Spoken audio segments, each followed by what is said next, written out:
BladeBoques. We're live here at G-Star in South Korea with Pearl Abyss. We're actually broadcasting an Arena of Arsha tournament for the KR base.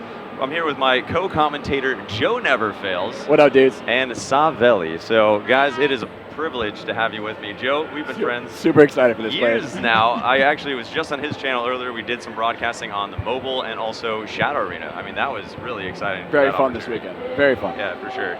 So JoeNeverFails, veteran player of the NA Black Desert server. He'll be into mobile for sure. I think actually the pearls he spent has funded my trip at least. So definitely major part of the community. Saveli, I just got to meet this week actually. You're a partner with, I believe it's the KR server on Black Desert. That's great. So how long have you been playing? I've been only playing for 3 months. Just 3 months? Oh, bring this a little bit. Oh, is it not working? Just 3 months, you guys. That's crazy. So we're live here within about, I think, looking under 10 minutes, 5 to 10 minutes. We're going to be broadcasting the players that are right behind us at this point. So welcome to the stream, you guys. To filter in, we do have live chat in front of us, so we will be able to interact. And this is actually dual broadcasting. Is that correct? We're just the NA side, but this we're doing commentary on the stream that's going live right here. Right. So this is a live broadcast from G-Star on the booth that's going on behind us. As you guys can see this right over here. They're getting started with their commentary and their introduction. Right, exactly. Let's take a look at here. We're coming in over top. We're going to be doing commentary on the fights for you guys at home. So, as JoeNeverFails and I have been a part of the NA server for so long, we'll be bringing mostly just our commentary, the North American English side of it, for the NA audience. Now, this is not going to be a directly translated live stream. Fortunately, we have Saveli here, who does speak Korean in case something does show up. That is just something that is an update. And what's cool is that there are some updates and some changes for you guys to pay attention to and get excited about at home. One of the cool things about this tournament is that this is the first Arena of Arsha broadcast tournament live, like worldwide. It's featuring the new changes in the Arena of Arsha. So very excited about these changes and learning more about it, when they're coming and things like that for the future. Yeah, that's absolutely a good point there. Joe made the point earlier before we went live. He's always on top of the ball.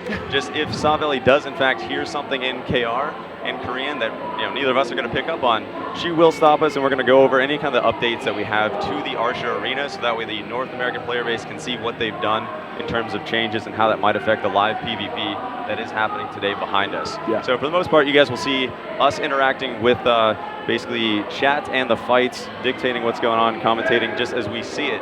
Now, what's interesting and kind of mysterious, what makes it fun, is that each one of these players, I believe, has had some kind of interaction with JoeNeverFails. He does, in fact, know the backstory. It's a beautiful thing, guys. I've been running all over the place this last couple of days. I was down in the locker room this afternoon, and a couple of the players on the first team, their left pinkies have been strained. So, it's going to be interesting to see how they play through their injuries during this tournament here. So, just so you know, there's a lot more going on than what you guys just see at home. But I got the backstories for us to be filling you in throughout the day. And left pinky strain can be a factor with the health potions constantly. Sork Ninja, it's very left pinky dependent. One of the things I always wanted in Black Desert that I was really excited about for PvP was actually getting a foot pedal. I thought having a foot pedal to constantly every 2 seconds.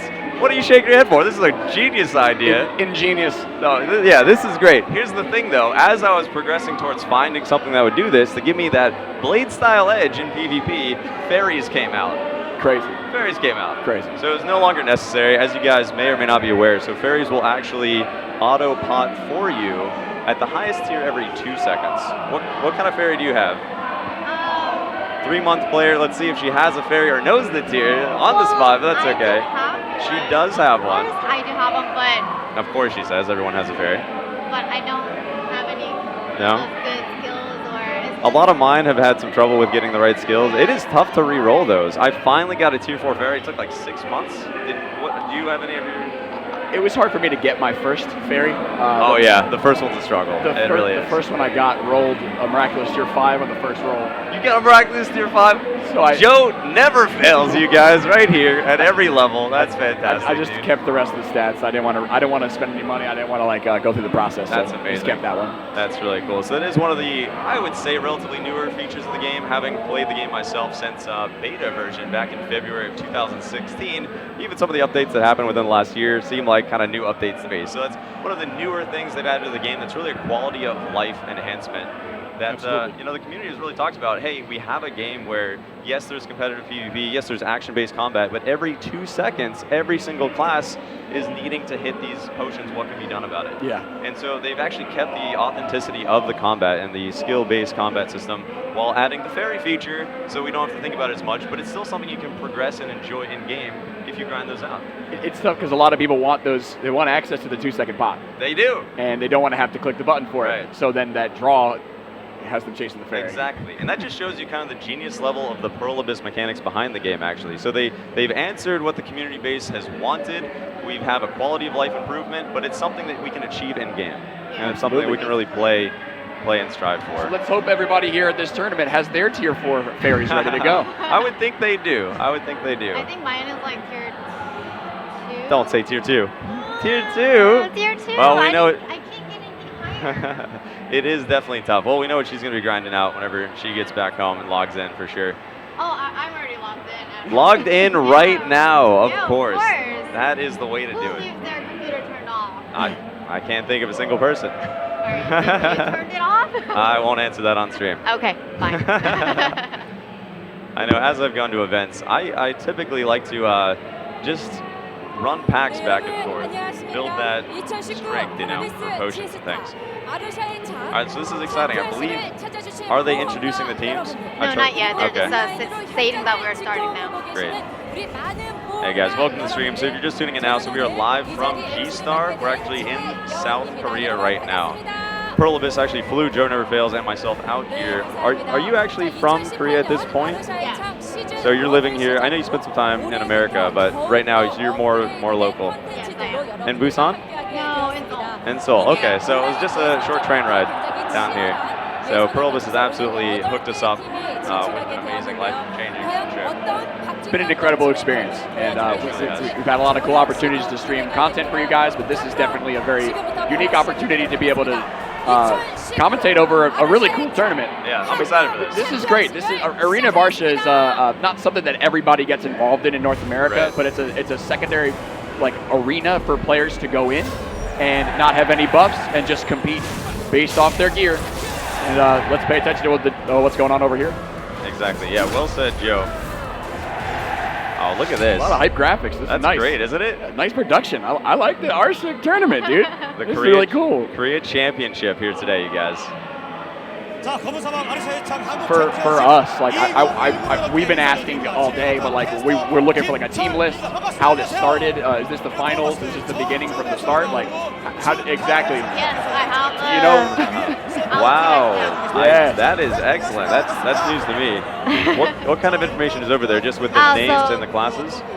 Not classes, Okay. but which team is going on right now, Okay. at what time. Great. Okay, Yeah, all those that's kinds very, very helpful. I'm glad you're here. Okay, that's perfect. Do you have any more information for us on the structure of the tournament? Like what the start process was, selection, anything like that? Selection was they held different time zones throughout the day. Players will join the fight, and once they lose 3 out of 2 games, they will be out. Okay. So it was, not games, players. So last stand comes to the final games. Okay. So this was going on all weekend? No, it was throughout whole month. Okay. Yeah, So of Wow, full month. Okay, Yes. that's great. this is something that happens every month in Korea? No, this is fairly every annual thing, but when they post the announcement that they're looking for finalists, everyone kind of jumped in and they were practicing. Oh, I bet. Yeah. Absolutely. And that's the same for any region. So that's fantastic. So we have the World Championship for the Korean server here today. It's really cool. So we have a bit of a unique advantage where while we were joking earlier about the pinky strain and Joe knowing every one of the players here, we'll probably have some excellent commentary about that. But we actually are not aware of each individual play style of these characters. This is not a server that Joe and I play on. So we have, in a way, a unique advantage to actually just judge the mechanics that we see. Yeah, just observe and let you guys know what's going on and make it as exciting as possible. Very honestly, though, I did get a chance to talk to a couple of the guys that are in this tournament right now. I Am Blue is here live as well in Busan, and he was streaming earlier in the day and was talking about some of the differences between tournament culture in North America and what's going on here. Really? So we don't have outside of the BSL. Right. where is tournament culture in North America? You know, this is exciting. This is awesome to see that they're setting this up for players. Like, it would be very cool to see some type of reflection of this in North America. I was talking to Choice about it earlier. I was like, dude, this might be a cool idea to start thinking about for North America. Yeah, a monthly, or I mean not a monthly, but a yearly. Whenever, exactly. like one. Start with one. See what happens. Now, we did have an event like that at TwitchCon 2018, where NA did versus EU server. It was actually kind of our first cross server tournament, but it isn't yearly. So this is the prize. This is the structure. These are the prizes. The winning team gets, how much is that? Now, am I correct in saying that's 5 million wagons that goes to the winner, or? That's about Wagons right $5,000. Oh, dollars. Sorry, they're using dollars. Wagons aren't as valuable to everyone. That makes sense. $5,000 for the top prize. Still get you a lot of wagons. Right, and that is the top prize for a 3v3 team. Yes. So that is for each contestant, or do we? Oh, they're sharing that. So okay, so that is split similar to the way the North American versus EU tournament was structured at TwitchCon. I believe that was 10,000 split over the NA did take that in 2018. Yeah. So yeah, fantastic prize money, you guys, for competing in the game we all love, Black Desert Online. Now we have a second place as 3,000 here, and it goes all the way down. How many? We have 5 top 5 places. 5th place. How many teams do we have overall competing? So basically, they have. It was on the screen before. Basically, we have about 11 teams. 11 teams. Okay, good. This is great. So this is everything right here. Yeah, that's fantastic. Okay. Oh man, these graphics are great too. It's a lot better than using challenge.com or something that a lot of the guilds will try to organize. I know I've hosted commentated tournaments where I've had to have brackets just through browsers, but you got excellent graphics here. Production is awesome. This is really cool. Yeah, it's fantastic. Yeah. Saveli, can you do me a favor and maybe go through some of these team names for us that you see? In English? Yeah, are they, no. Are they easily Are they bad? translatable? Or? No, it's not that nothing bad, but like Doctorio. There's no meaning to these names, so it's just like Doctorio. Okay. I have no clue what that is. Yeah, that's okay. If it's a challenge, that's fine. It's just kind of really curious. hard to change something into English. Right, yeah, that makes sense. It's a $10,000 prize pool. That was for the NA versus EU in 2018 at TwitchCon last year. This is a competition over $5,000 for first place split for the top 3. 5 million KRW. Oh yeah, that's what it is. So here we go. We have 2 teams facing off right now. I like the camera angles. The production value is quite good. Yeah, this is great. They're gonna bin it. This is right. This is definitely a lot of effort and time put into like showing off and showcasing competition. You know, right? It's really nice to know that they're interested in competitive esports. You know, like are showcasing this as the sport that it is inside the game. I wonder what those 2 people have different headphones. Maybe they brought their own? That's true. Good observation. Yeah. I can't recognize the brand right from here. Oh, that's Razor. The 4 green are. Okay, so we're getting into the first match. So we have, let's see, these classes, all the same outfit. Witch, and Valkyrie. Okay. Ranger, Witch, Valkyrie combo. Okay. Interesting. Okay. 2 PA, a lot of burst. This is going to be interesting. Okay. Could be. Do you want to move the camera? Yeah, we can do that.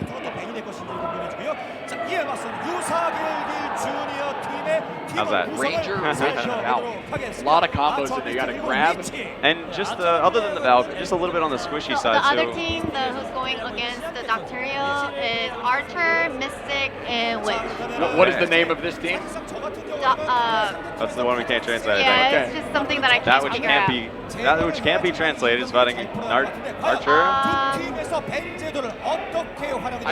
Look at those. Look at the gear sets, dude. Yeah, that's great. That looks really cool. I got it. Oh! I just feel like that's the thing to say right now. I've been saying that all weekend. So these guys can't play? No, they have to choose another character. Wow. Okay, so we have. So that's a mechanic of the We've tournament. never seen that before. Wow, dude. That is great. Oh, That's that's brand wild. new. Hog champs, look at that. Yeah, so chat's having the same reaction as us. So for the first time ever, we can say we don't want this on the other team. So the other teams get to choose what the team they ban or what they ban? No, the players can't play at all. Oh, that was what you were asking. Oh, I'm sorry. Oh, They okay. can't play at all So because they're- they're aces. Okay. Yeah. Aces. Yeah, they're like the best player of the game. So they ban the player. And then it becomes a 2v2. Yeah, it becomes 2v2. Oh, I didn't realize that. That's okay. That changes this completely. That's interesting. Wild. So now what do we have here? So we have the Valkyrie still, and the Witch. Mystic coming in hot. Got engagement. We already have Straight one ahead. down to Already got a 20%. grab combo going. We have no damage on our yellow team here. We might have to go by colors. One goes down. Slamcat immediately taken out, so it is a 2v1 situation. No time to breathe as the pressure just stays on. Looks like we got an early V. Yeah, we see the buff on the remaining yellow health with 70%. He is trying to get his round, heal up, but it's still a 2v1 situation. This is tough. Not And he goes looking down. good there. And it goes down. That looked like it was going to start up to a very, very fast-paced Wow. engage. Mystic came in very hot, got the grab off, Right. and then was not able to do anything with it. Didn't get a V off as the damage came out, and it immediately put his team in a very bad situation. So basically the tournament mechanical is 2 versus 2, and then it moves on to 3 versus 2. So the other player, the banned player, gets to play the second time. Oh, wow. That's again interesting. Okay. How about that? So we now have a victorious 2 who is now going to be fighting a fresh 3 in a sense. Where these 3 have not fought together yet, and now they're going to be versing the 2 that just won. Yeah. We really couldn't have done this without her, dude. No, not at all. That's why she's here. Yeah, that's fantastic. That's why she's here. How about that, you guys? Tell us what you think about that in chat. That's an element that we've never seen before in any tournaments that I've been aware of. I want to know are the players saying I don't want the Ranger on the other team to I compete? believe Yeah. so. Okay, so they're choosing That's- what. Okay, what a level of strategy that is. Right? That sets these guys up for in terms of competition. What's going to be the biggest threat? Are we choosing correctly? What's going to give us the best matchup against the next guys? Wow, that's That's fascinating. fantastic. That really changed the entire dynamic. It really of the does. 'Cause you could have a sick comp, and then they just took your Archer out. Right, And exactly. You're going in for like a range grab combo, whatever it is with the setup, Yeah, and you take for sure. your the damage, you're gone. Now- Or like protection even too. Now, I'm not a big MOBA player, but that is a familiar mechanic in things like Dota and things like League of Legends. League of Legends, but it's not like you're removing the entire player. You're just not letting them play Darren, or you're not letting them play. Right, okay. You know what I mean? Yeah, Joe makes Riven. an intelligent distinction there. So the player on the teams don't ever get banned. Yeah, you just have to They pick can't somebody play else. spots. Yeah, so this is wow, what literally a- removing the entire player altogether. That's really fantastic, actually. That's really cool. I like the element that that happens. That's so cool. Yeah, man. So that engage you guys saw, so crazy, over in an instant.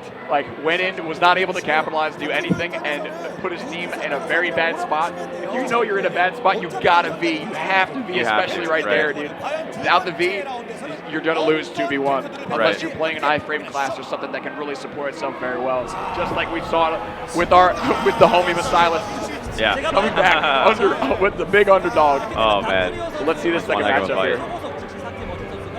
So this round we have 2 witches banned. So both teams are going without So protector. they banned the Witch instead of the Archer That's for the last interesting, match. huh? This is Right. the same team though. This is the second round. Yeah, Okay. second round, same So team. every round they get a chance to call whatever they want. So How about that? At the same time too, if they ban Witch, or like in the first round, you're gonna get a PA off. Right. That's gonna be on cooldown That the makes second sense. round. Yeah. So I there's can even see more, how- even more strategy and understanding. There's of a the, lot of thinking that man. goes into this. Biohack, thank you for the rate of 246 additional people, guys.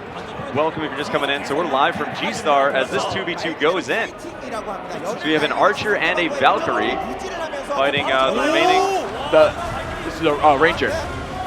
Right, okay. We have a knockdown. Instant clap.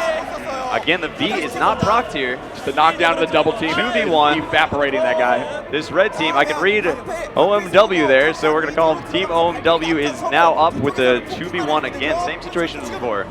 Got the V out. 2v1, and it's man. going to be over in 1 second. This red team is doing a good job of staying together. A lot of times whenever you have a V, they'll split up and they'll look for them. You have the Prey Drive, and you really go hunting. But I'm seeing these guys stay very closely together.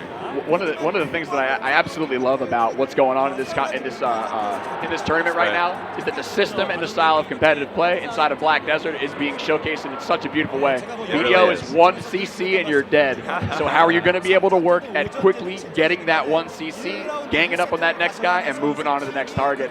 These battles are engaged, positioning, and they're over in a flash. So one mistake. Depending on how you gear there, for sure. Like the high AP standard meta that we see. Yeah. I'm wondering if we can identify, and Savel, you might be able to help us with this as the fights go along. I'm wondering if we can identify how the change in meta is versus the different regions. Now, we're very familiar with the NA and EU metas, and KR, I imagine, probably is not identical.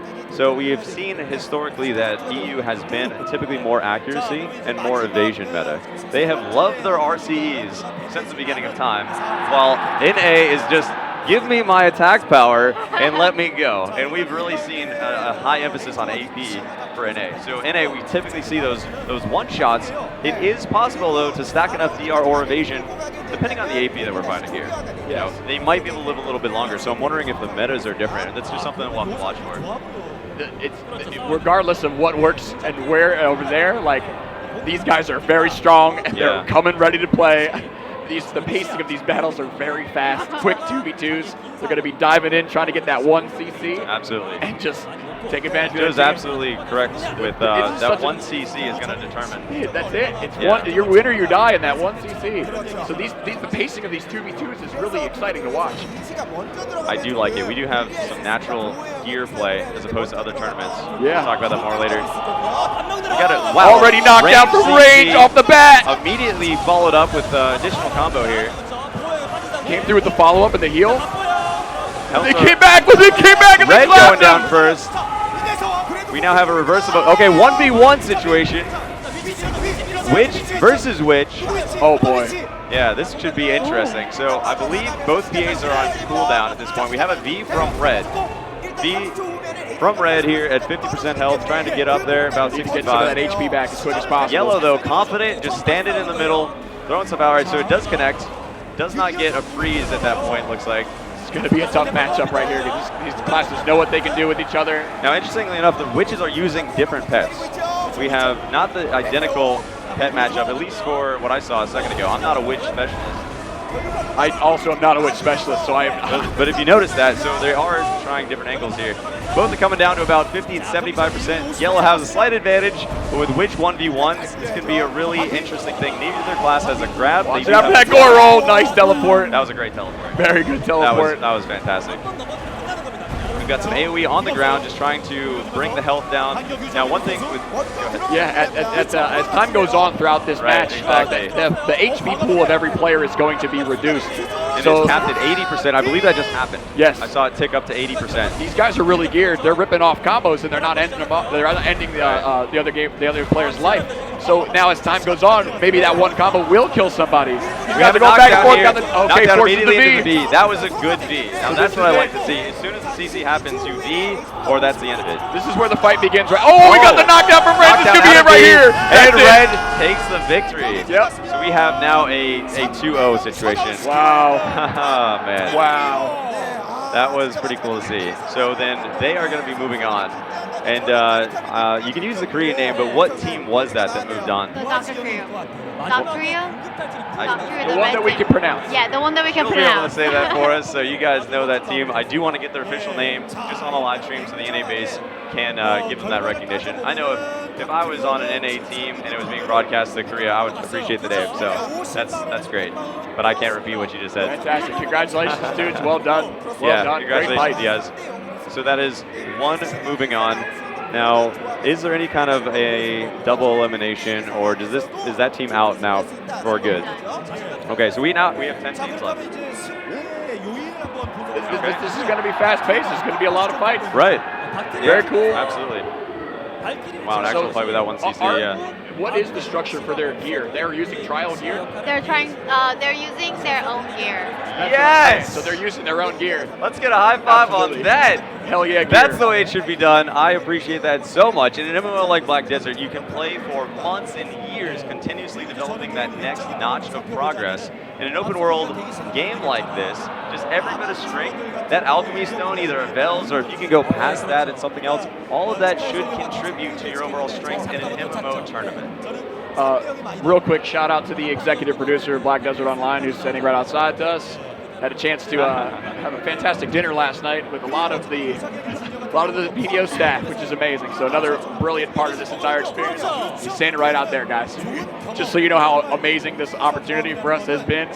You don't get to see that every day. Right, and just actually a short while ago, the CEO just kind of walked by here as well. Yeah. So we have the Pearlbis Incredible. lead programmers, designers, developers, and executives, all the leaders. I mean, yeah, it has just been an amazing weekend. So on top of all of this, you guys also have to know at home, like KR endgame, cutting edge competitive players are very geared. They are very geared. I'm curious to know what their gear is. I know. I'd love to take a look at each one of these classes. Right. At the same time, like their choice for gear is very important in between every single match. In between every match, they can change and swap their stuff out. So whether they're running like a half hybrid with a lot of gear can make a very big difference. It really can. At this level, especially with evasion-based classes, Mystic Striker, Ninja, etc. Even Witch Wizard, you can go for the evasion endgame, like stacking so many statistics and getting those advantages.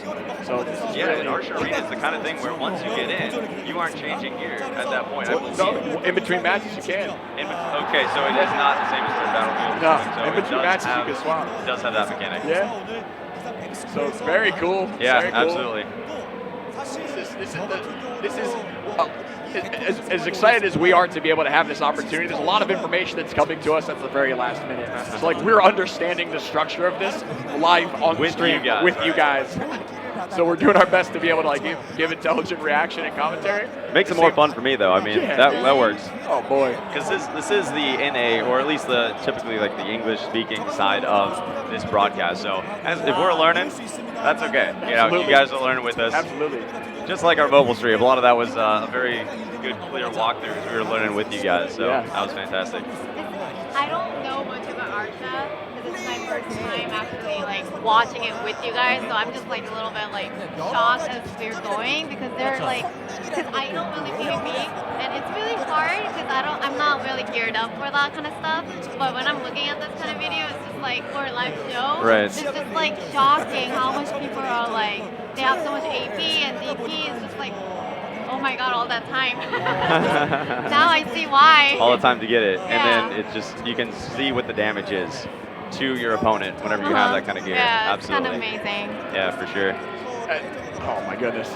And we've already established we could not do this without you. So even though you don't necessarily have the PvP specialty, I mean, just being able to read the teams and explain some of the elements of the KR servers actually has been really helpful so far. So I appreciate this. One of the cool things about the Arena of Arsha is that it's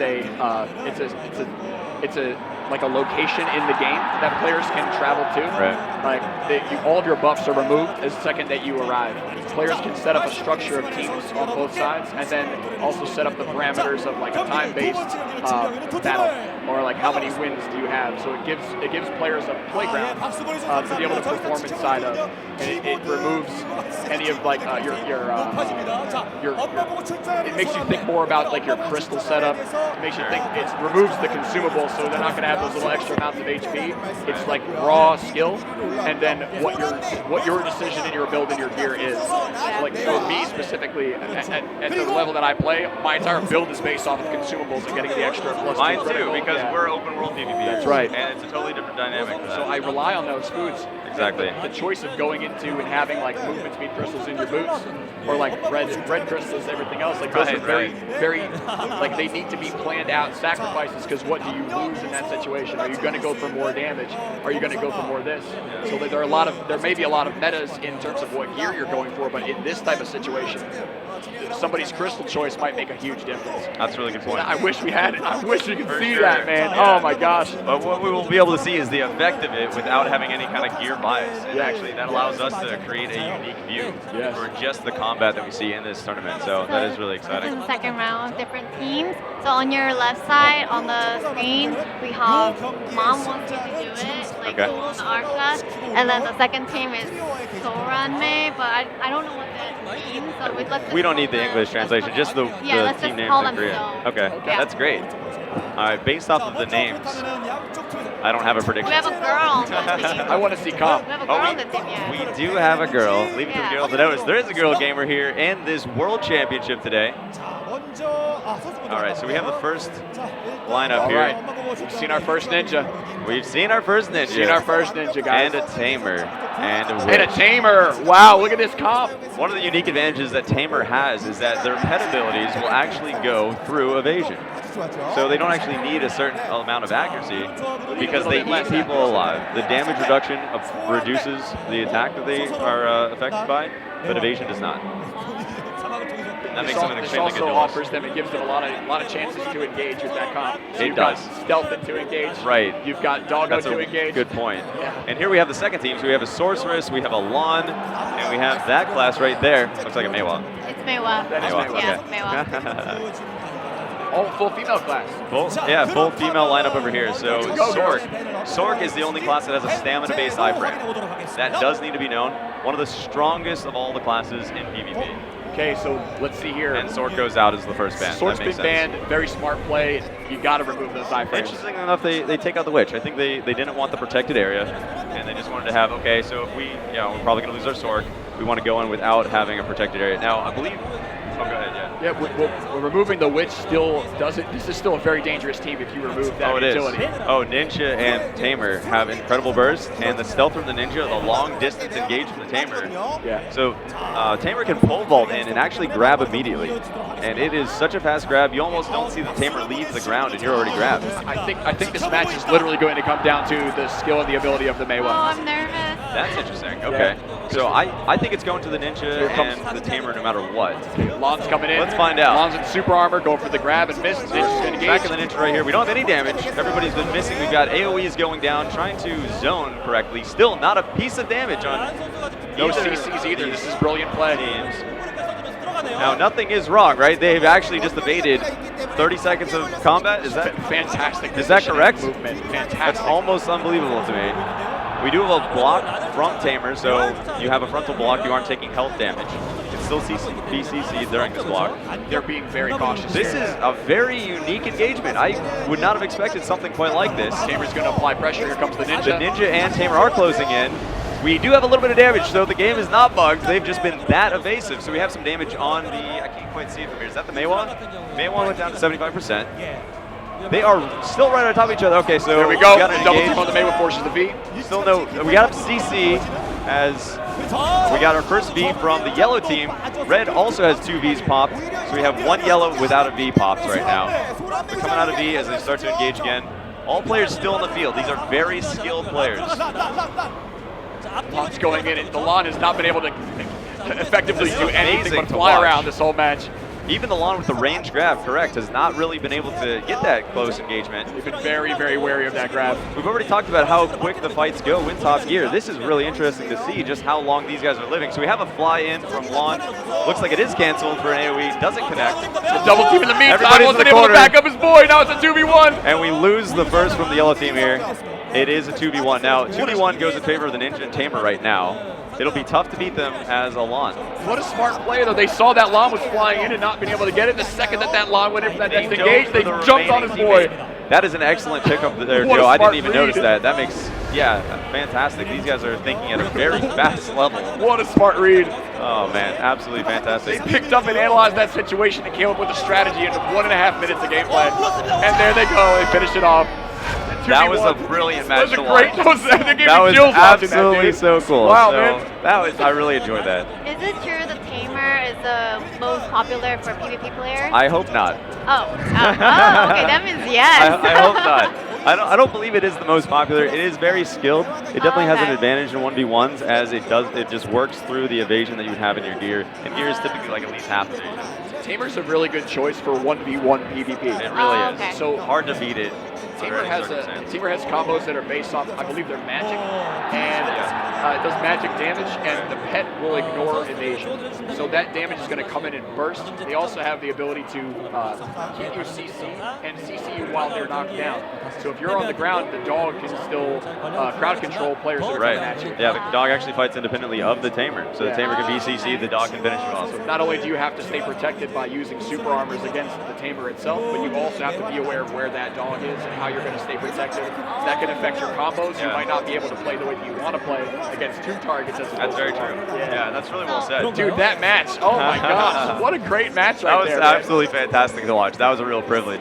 And one aspect from my own experience with Tamer, if you guys are familiar with the NA Black Spirit League, the tournaments that have been going on in the last couple of years, so Mamo actually won that at one point. Now, Mamo is an NA Tamer. Okay. And we were doing some duels. He was in my guild at one point for about a year. And I fought him with 0 DP, and I fought him with 290 DP, and I actually couldn't tell the difference because of how the Tamer impressive works his through movement and evasion. his ability was. Right.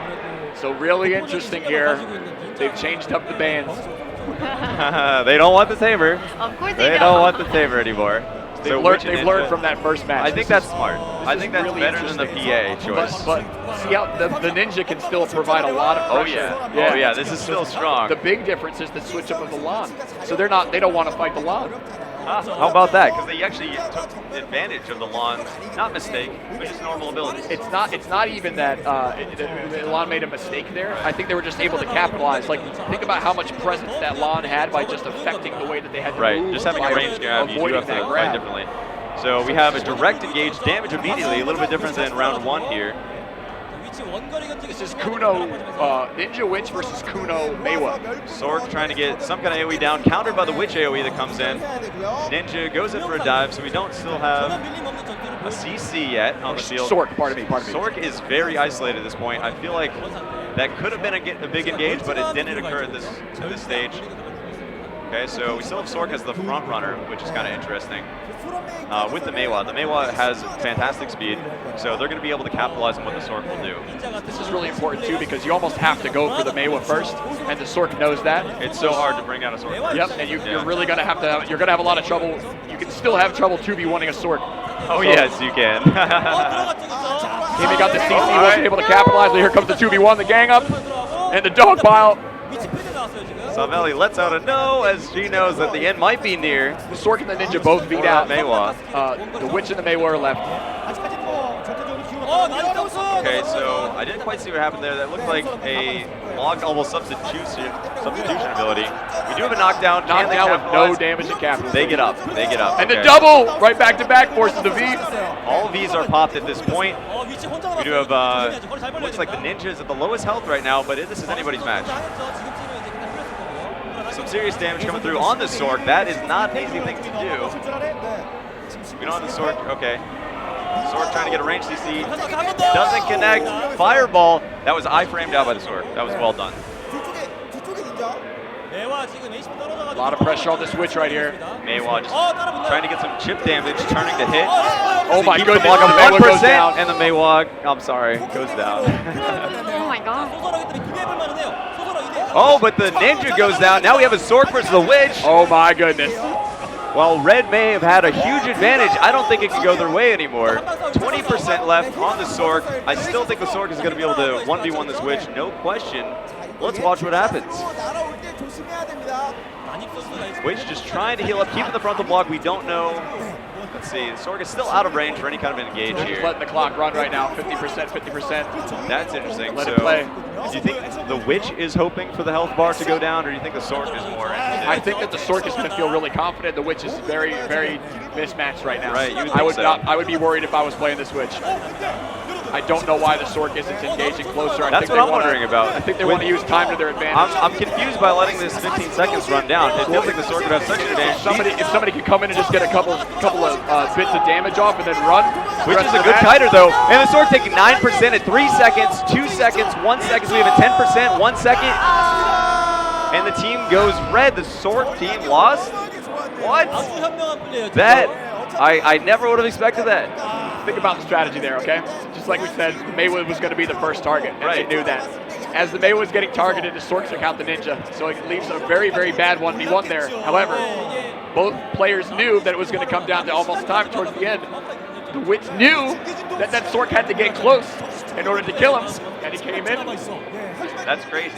That was What is extremely that- well what is- played, what by is the way. that, what is that, double teleport? What is that? What's the ability that Witch used there? The name, I can't recall the name at this point. But yeah, the double teleport is on a longer cooldown, but allows you to get distance very quickly. Voltaic, right? We got Voltaic ability from chat. Thank you guys. Witch played patient. It didn't get. That was shocking. didn't I get never rid would of have the expected Voltaic. a Sork to lose a Witch fight. Sork don't run into the Voltaic, and that's the end of the match. Teleported away.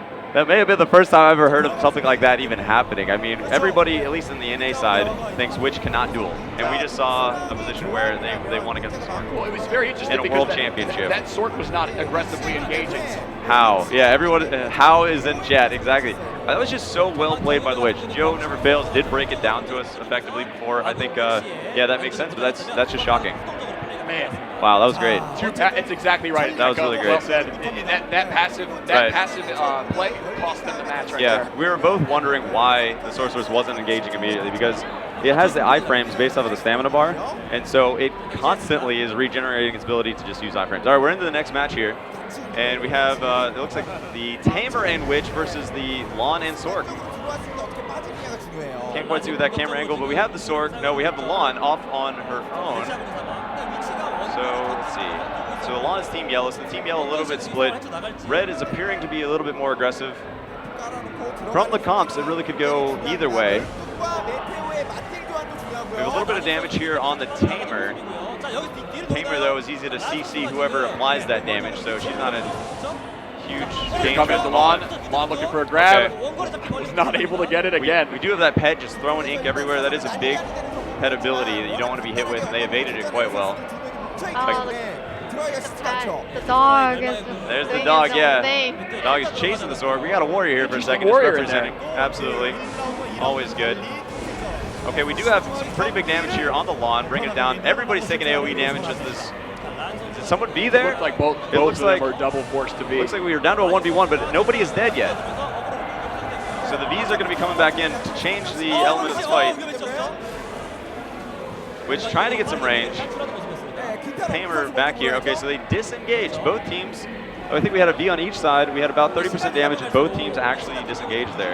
It's interesting how much slower they take the pace of the fight than what we would see.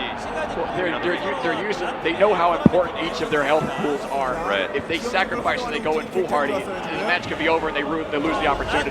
They're looking to pick their points, set themselves up for success. So it's very strategic. Still don't have any major CCs. Now, what that means is, with a battle like this, with no CCs, they are rotating their frontal blocks towards their enemy and super armors incredibly effectively. And that's hard to see on classes that don't favor that. It's also a really big match at cooldowns. Like, nobody wants to go in while they don't have their abilities going. Exactly. You can out-pressure the other. We do a fight here by the gate, and we're at the corner. Oh, man. Very Tamer quick took that dives Lawn it. out. Wow. So after that kill, that's interesting. So that's almost like a full disengage there at that point, just to kind of get some distance, heal up, maybe work with your teammate. It's so common we see that one kill and then that just prey drive, and you just see them straight up hunting that last player. It is a Sorceress. If anyone can 1v2, it is a Sorceress. Oh, okay.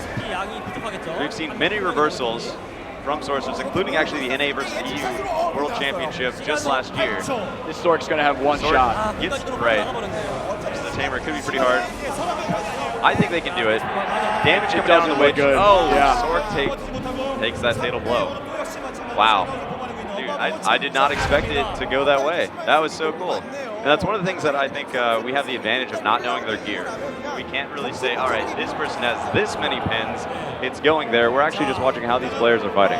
And they're going to be fighting from a position of more information than we have. They're probably very aware of their opponents.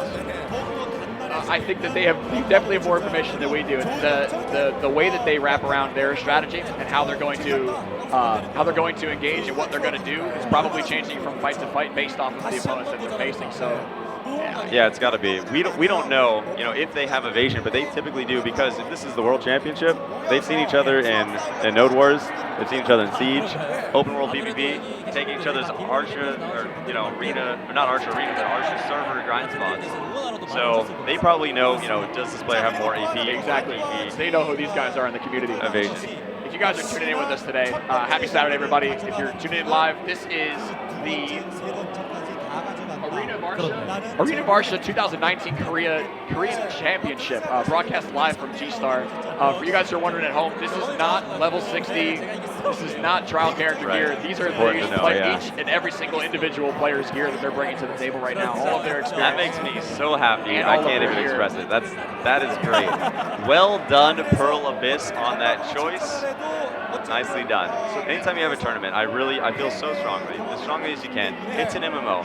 It's not a MOBA. It's not, okay, here's 45 minutes, everybody has exactly equal ground. The equal ground is, it's an MMO. You play it and you get as much strength as you can over the progression of the server and the time that you play. And to not represent the actual gear that these players have, I think is the most fair thing you can do in a tournament. Some people are asking in chat, why are these guys such low level? So imagine if somebody's playing a comp and they need a Sork or they need a ninja to be able to have a better,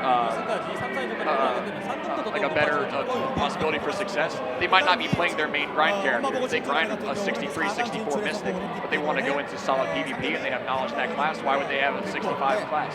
Like they just need to be able to move around and be liquid on the fly. Yeah, exactly. So they may not be playing their mains. They might be trying to go for the win. And if you're watching this live from the Black Desert Online directory in Twitch, possibly from the hype of Pearl Abyss this weekend as they announced 4 additional games, then you probably might not be aware that actually combat XP and combat level is not the most important thing in Black Desert. So you can actually get a character, be level 60, level 61, and it's very competitive if it has the gear. And it comes down to if it has the gear, but you can get that through resources, through life skilling, and a variety of different ways to play the game your way. And at the same time, for anybody else who's tuning in right now, the structure of this tournament is very unique. It's very exciting. I've never seen anything like this. These are neither have I. 3v3 teams with a vote to ban one of your opponent's team players. And that vote goes on before every single round. As we advance into the final stages of this tournament, it's going to get into the actual 3v3, and everybody plays everybody. So in the beginning of these, the class selection and the choice of what class you're picking in the beginning might allow you to be able to play the classes that you want in a 3v3 matchup. So things are going to be very different now than they will be in the finals. So this is really exciting to see all of the strategy coming in at every level here. Ooh, look at this. Here we go. We got one of you on the field. This Here we is good go. stuff. All right, this so is wild. Oh, Dark Knight. This is DK Giant Maywa or Tamer? Looks like a Tamer. DK Giant Tamer. Right. So Dark Knight is actually the class that Savelli mains. He loves Dark Knight. It's my second main. I really have always enjoyed Dark Knight. So it previously was released with having iframes based off of its abilities and its mana pool. That was actually since nerfed, and now it is super armors. So it can move around without being CC'd, but it no longer takes 0 damage during that. So it's different than Sork in that regard. Now, do you want to tell us more about Berserker? It is a class you played, and you're very, very skilled at it. I'm a striker mystic, so now I know a little. You started off with Berserker. Berserker in Shadow Arena. This is going to be really interesting to see. So DK, if this guy's coming in on DK in this game, he's got to be geared. He's got to be wild, and he's got to be ready to play. This Berserker and Tamer matchup, these are both classes that have a lot of presence. Berserker with the Q, being able to apply damage from range, it's going to put a lot of pressure on the second team, and then also being able to come in and grab and CC. Looks like a Kunoichi, Sorceress, and Archer. Yes. That's interesting. So we have a Stealth, we have Stealth from Kunoichi, we have the iframes from Sorceress, and Archer is just insane with gear. And range damage. From so range the amount of pressure that this Archer goes in, like I yeah. am going to have to assume that they're going to ban this Archer in the first round here. But you got 3 heavy. Yep. There we There you go. go. We see it. Well called from JoeNeverFails right there. Yep. And Berserker also banned on the other side, so that's interesting. So they were happy to leave the Tamer in there. I think that's because in a 2v2 situation, a Berserker can lock down an opponent so long. Do you know how long the grab is that goes over your head? Is that 8 seconds? It's or is too that, long no matter what it is. I feel it. When you're grabbed by a Berserker, it feels like 30 minutes. Yeah, feels like forever. It's one of the longer CCs for sure. All right. What up, Steve? Yeah, it's when a DK gets grabbed, you're in trouble for sure. All right, so we're watching the Tamer side here. Tamer and Dark Knight. What a good combo. And they bring it against Sork and Kuno. Top tier classes all around here. Sork Kuno, DK Tamer. I've got to go with the Sork Kuno here, man. Damage immediately on the Dark Knight. Immediately focusing that back to DK. Sorceress, who's right in the thick of it, using iframes, base up stamina, both heal up effectively. They get chip damage, break off, both teams heal up, they're engaging again. Do we have a CC? We do! They are going to be pummeling that DK. And an immediate V from the Relentless DK. pressure going at that Dark Knight. That just shows how skilled these players are. It's not the easiest thing to think, like, as soon as you get CC, and if you don't V, that's the end of it for you. It's just too much pressure. Sork's going to stay protected. A lot of damage on the Dark Knight. But we have a CC from the Sork there. It did not get followed up with additional damage. Wow, Tamer, Dark Knight, half health. Yellow team at full. Tamer's been on the run. They've been targeting the Dark Knight the whole time. Tamer's coming in, trying to assist with the CCs, but it's just not looking good. It's a lot of pressure coming in from these guys. These are all top tier PvP classes. And wow, Tamer goes down first. 37% left in the Dark Knight. That's a tough 1v2. They're not really built for the 1v2 anymore. On the ground. Ooh, wait. It's okay. So again, I think we've seen a really smart switch and intelligent gameplay right there. They were constantly targeting the Dark Knight for the first 2 engages, and on the third one they switched it up to the Tamer. They were able to get the CC and take him out. After that, it's a 2v1. You know how that goes, guys. Yeah, there are a couple classes that can work well with the 1v2 situation. Joe, what would you think would be in a 2v1, if you're having to watch this, what would you say, like, okay, they might have the best chance of succeeding? I've got an opinion on, like, maybe 3 classes I think can do it. 2v1, in my personal opinion, it's all going to be based off of who you're fighting, but also, like, the structure of the class. You've got to be playing a class that can avoid damage. If you're talking about those classes, that's a Sork, that's potentially a Ninja. Sorceress, okay. Something incredibly strong. You said Ninja? Yeah, Ninja's a very good Mystic. I also think those are probably going to be my 3 best picks, in my opinion. For if I was skilled at all those classes, I'd want to be a Sork. I want to be able to be a Ninja, dart in, dart out, log jump, heal up myself. That makes sense. Okay, I think I would probably say Sorceress and Warrior. You want to be a Warrior? I would think that a Warrior with that ultimate in its block. I think you just love Warrior. I just love Warrior. When I think about it, I'm like, well. But Sorceress for sure. So now we got the switch up. Took out the Tamer. This is going to be Berserker Dark Knight, and they banned the Sork, yeah? Yeah, it looks like they did. So this is going to be Archer Kuno versus Berserker Dark Knight. Berserker and Dark Knight. So we got your favorite class again on this matchup. Are you hopeful for this team? A little bit? Only win condition I can see here is Zerker Q buffing and taking pressure off, putting pressure on that Archer. They are going to try to debate all the damage towards that Archer, and we're going to see what the Kuno can do to back him up. Heal. Here comes the Q. It's an interesting matchup here. The range Archer. Berserker moving in with lava. Instantly! Wow. Okay. Big blast goes into the V. V. So we now have, 2 Vs popped on the yellow team here. Berserker and Dark Knight doing well. That is good. Still caught the end of that Q. Berserker does not stop. And there comes the grab, and there it is. Well done. So targeting the Archer, now we've got Kuno 2v1 versus Berserker DK. And as we can see here, there are actually neither Vs popped on the red team. So it looks like they're just fighting from a position of power. Berserker trying to get some AoE CCs. But I feel like Dark Knight didn't do anything. It needs to be like a little, I can't hear it. Some damage on the Dark Knight here. He's doing a great job of surviving, that's all I can say. He's doing a great job of surviving, staying alive. But how long can he last? Kuno does have a block in Awakened form. It's not something in their pre-awakened kit, but at the second weapon set, they do have it.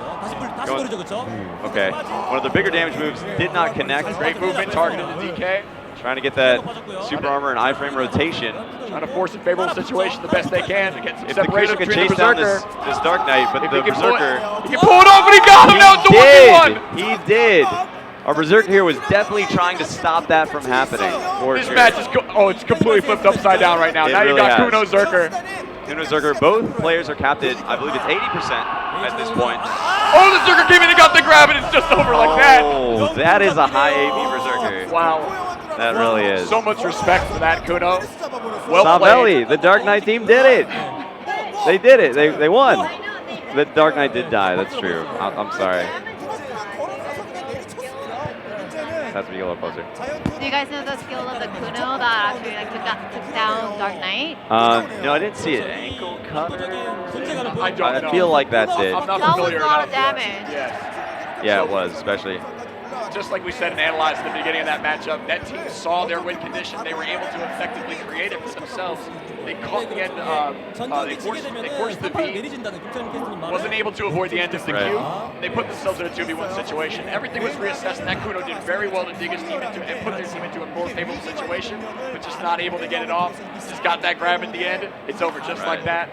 Well done. Great match. That was exciting. That was absolutely well done. And well said there. Anytime you see a Dark Knight, I feel like they have been nerfed throughout the couple years where they're not necessarily the most common that we see in PvP tournaments, whereas at the release date of the class it was much stronger. But even in the NA versus EU last year, we did see Dark Knights throughout a lot of it. From what I know, at least end game, high end game here, Dark Knight's dangerous. You got to have like 300 AP. So when you have that much damage, nobody has that though. So when you have that much damage, and you have the ability to start darting around, it can become a completely different class. The identity of these classes, the level that we're seeing them played here, it's a completely different game than you might see in like out in a grind spot. Exactly. And since Dark Knight was in that winning team, Saveli, what do you think about how the Dark Knight can kind of place its damage where it wants, rather than I play Warrior, so a lot of the damage is around my character. Right. But it's one of the favorite things I liked about Dark Knight. You can kind of choose where your crystal blades are going.